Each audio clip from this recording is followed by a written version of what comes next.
आपको short term निवेश करना है, यानी म्यूचुअल फंड स्कीम में सिर्फ और सिर्फ 3 साल के लिए आप एसआईपी करना चाहते हो। अब आपका गोल डिफरेंट टाइप्स ऑफ हो सकता है।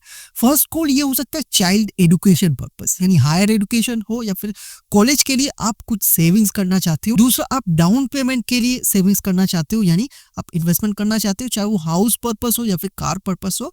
And last but not the least, wedding planning के लिए या फिर कुछ मेजर फैमिली इवेंट्स या फिर फंक्शन होने वाला है। तो आप एसबीआई म्यूचुअल फंड स्कीम में निवेश करना चाहते हो तो अगर अराउंड देखोगे नियर अबाउट 15 के आसपास आपको इक्विटी स्कीम्स मिल जाएगा सिर्फ और सिर्फ State Bank of India mutual fund scheme में, जहां 10 लाख करोड़ के ऊपर लोगों का ऑलरेडी इन्वेस्टमेंट है as per Google data. SBI mutual fund scheme में क्यों? बिकॉज आप काफी ट्रस्ट करते हो एसबीआई को। इन स्टेट बैंक ऑफ इंडिया काफी बड़ा कंपनी है एज वेल एज काफी पुराना कंपनी है एंड मार्केट में भी काफी डिसेंट परफॉर्मेंस कर रहा है। अब इनमें से इतने सारे एसबीआई म्यूचुअल फंड स्कीम है, उनमें से कौन सा स्कीम को आपको चूज करना है या फिर किस तरीके से निवेश को करना है, बिकॉज शॉर्ट टर्म प्लानिंग करना चाहते हैं। तो आज हम लोग इस वीडियो में इसी के रिगार्डिंग हम लोग बात करें। अब देखिए, जिस एसबीआई म्यूचुअल फंड स्कीम के बारे में आज हम लोग इस वीडियो में बात करें वो है एसबीआई फोकस्ड इक्विटी फंड। ये किसी भी तरह का स्कीम रिकमेंडेशन नहीं है। आपको अगर किसी भी म्यूचुअल फंड स्कीम में निवेश करना है तो फिर आप खुद से एनालिसिस कीजिए या फिर अपना म्यूचुअल फंड डिस्ट्रीब्यूटर को कांटेक्ट करके देन ओनली किसी भी स्कीम में निवेश कीजिए। तो इस particular SBI mutual fund scheme का अगर past historical return data performance को देखोगे काफी अच्छा रहा है, जहां लास्ट 1 साल में 9%, लास्ट 3 साल में 18%, लास्ट 5 साल में 21% का रिटर्न। ओवरऑल रिटर्न परफॉर्मेंस भी अच्छा रहा है। Expense ratio and exit load को भी देखोगे काफी डिसेंट है, जहां एक्सपेंस रेशियो 0.75% है, exit load 1% less than 1 year, यानी आप अगर 1 साल के पहले फंड से एग्जिट करती हो 1% का कंपनसेशन आपको कंपनी को पे करना पड़ेगा। ये expense ratio and exit load स्कीमों का जितना कम होगा उतना आपके लिए बेनिफिशियल है। अब हम लोग बात कर लेते हैं एंटिसिपेटेड रिटर्न आपका क्या हो सकता है आप अगर इन स्कीमों में निवेश करोगे। देखिए, आपका एक्सपेक्टेड रिटर्न यानी फोरकास्ट रिटर्न आपका 12% भी हो सकता है इन फ्यूचर, फोकस रिटर्न 15% भी हो सकता है, फोकस रिटर्न 18% भी हो सकता है, बिकॉज म्यूचुअल फंड का रिटर्न किसी भी तरह का फिक्स नहीं होता है। यानी इन फ्यूचर आपको क्या रिटर्न मिलने वाला है, यानी एक्सपेक्टेड रिटर्न आपका क्या होने वाला है, ये कोई नहीं बता सकता, ये मार्केट के ऊपर डिपेंड करेगा। अब आप अपना रिटर्न को 2 तरह से विड्रॉ कर सकते हो। फर्स्टली आप इंस्टेंट रिटर्न के लिए भी जा सकते हो, दूसरा है डिफर्ड रिटर्न के लिए भी जा सकते हो। अब इंस्टेंट एंड डिफर्ड में फर्क क्या है? इंस्टेंट जब आप चूज करते हो यानी इंस्टेंट रिटर्न के लिए अगर जाते हो, इंस्टेंट में क्या होता है, आप इन्वेस्टमेंट करते हो, सपोज आप 3 साल के लिए निवेश करते हो, उसके बाद अपना रिटर्न को विथड्रॉ कर लेते हो जो भी आपका 3 साल में रिटर्न बना।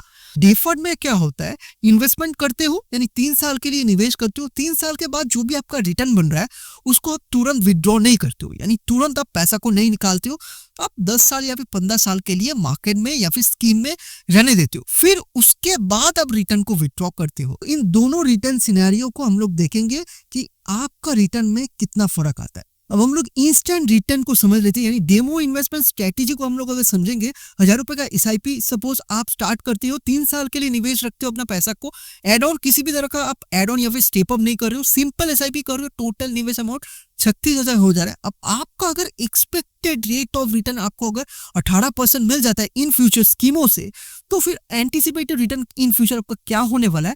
1000 रुपए का एसआईपी स्टार्ट करते हो, टोटल निवेश अमाउंट 3 साल में 36,000 हो जा रहा है। 36,000 नियर अबाउट 46,000 के आसपास आपका एक्सपेक्टेड एंटिसिपेटेड रिटर्न बन सकता है 3 साल के बाद।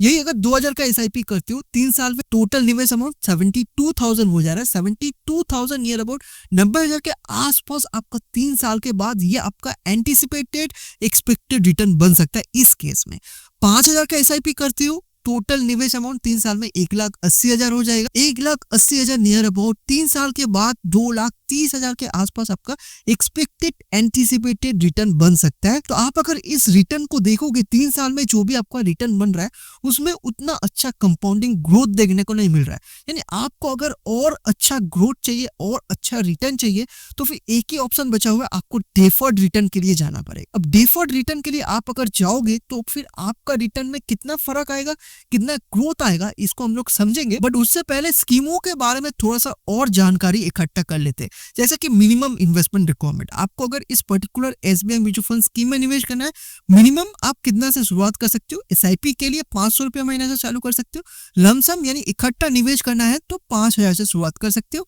ये चेक करना है लोगों का कितना पैसा ऑलरेडी इन्वेस्टेड है। तो अगर इधर देखोगे एम फुल साइज को चेक कीजिए, नियर अबाउट 38,000 करोड़ के ऊपर लोगों का ऑलरेडी इन्वेस्टमेंट हो चुका है। अब हम लोग डेफर्ड रिटर्न स्ट्रेटेजी को अच्छे से समझ लेते हैं। यानी 1,000 रुपए का एसआईपी स्टार्ट कर 3 साल में टोटल रिटर्न आपका कितना बन रहा था, 46,000। अब 46,000 को क्या कर रहे हो आप, इंस्टेंटली विथड्रॉ ना करके 10 साल के लिए डेफर्ड रखते हो, तो फिर ये रिटर्न कितना बन सकता है, नियर अबाउट 2,40,000 के आसपास आपका एक्सपेक्टेड एंटिसिपेटेड रिटर्न हो सकता है 10 साल के बाद। इसी रिटर्न को 46,000 का रिटर्न को अगर 20 साल के लिए स्कीम में होल्ड रखते हो, यानी मार्केट में बने रहते हो, तो 46,000 का रिटर्न 12,60,000 के आसपास आपका एक्सपेक्टेड एंटिसिपेटेड रिटर्न बन सकता है। इसी 46,000 का रिटर्न को अगर थोड़ा सा लॉन्ग टर्म के लिए स्कीम में होल्ड रखते हो, 46,000 का रिटर्न 30 साल के बाद नियर अबाउट 65 लाख के आसपास आपका एक्सपेक्टेड एंटिसिपेटेड रिटर्न बन सकता है 30 साल के बाद। तो एक चीज को नोटिस कर पा रहे हो कि आप जब भी इंस्टेंट रिटर्न के लिए जा रहे थे तब आपका रिटर्न में उतना ज्यादा कंपाउंडिंग ग्रोथ नहीं था, पर जब भी आप डिफर्ड रिटर्न के लिए जा रहे हो आपको काफी अच्छा खासा कंपाउंडिंग ग्रोथ देखने को मिल रहा है। अब आपको इंस्टेंट रिटर्न के लिए जाना है या फिर डिफर्ड रिटर्न के लिए जाना है, ये अपना नीड एंड चॉइस के अकॉर्डिंगली डिसाइड कर सकते। आपको अगर इस पर्टिकुलर स्कीम में यानी एसबीआई फोकस्ड इक्विटी फंड में निवेश करना है, इन्वेस्टमेंट प्रोसेस क्या रहेगा इसको भी हम लोग स्टेप बाय स्टेप समझ लेते हैं। डायरेक्टली आप बैंक में जाके इस स्कीम में निवेश कर सकते हो या फिर एसबीआई म्यूचुअल फंड कंपनी में जाके भी निवेश कर सकते हो। दूसरा है आप ब्रोकर या फिर रजिस्टर्ड म्यूचुअल फंड डिस्ट्रीब्यूटर को ढूंढिए, आप उधर से भी निवेश कर सकते हो। तीसरा है आप relevant official mutual fund app, इस केस में आप SBI official mutual fund app या फिर SBI official mutual fund website को भी आप यूज कर सकते हो। एंड चौथा है आप थर्ड पार्टी ऐप को भी आप यूज कर सकते हो, जैसे ग्रो हो गया, ईटी मनी ऐप हो गया, फोन पे हो गया, काफी सारे थर्ड पार्टी ऐप्स आपको मार्केट में मिल जाएगा। अब आपको अगर इस पर्टिकुलर स्कीम के अलावा और भी अच्छे स्कीमों के बारे में जानकारी चाहिए, पॉपुलर ट्रेंडिंग स्कीमों के बारे में जानकारी चाहिए, तो इस पर्टिकुलर वीडियो को चेकआउट कर सकते हो। मैं आपको मिलता हूँ उस वीडियो पे। वीडियो अगर थोड़ा सा भी अच्छा लगा हो, इन्फॉर्मेटिव लगा हो, तो वीडियो को लाइक एंड शेयर जरूर कीजिए। Thank you.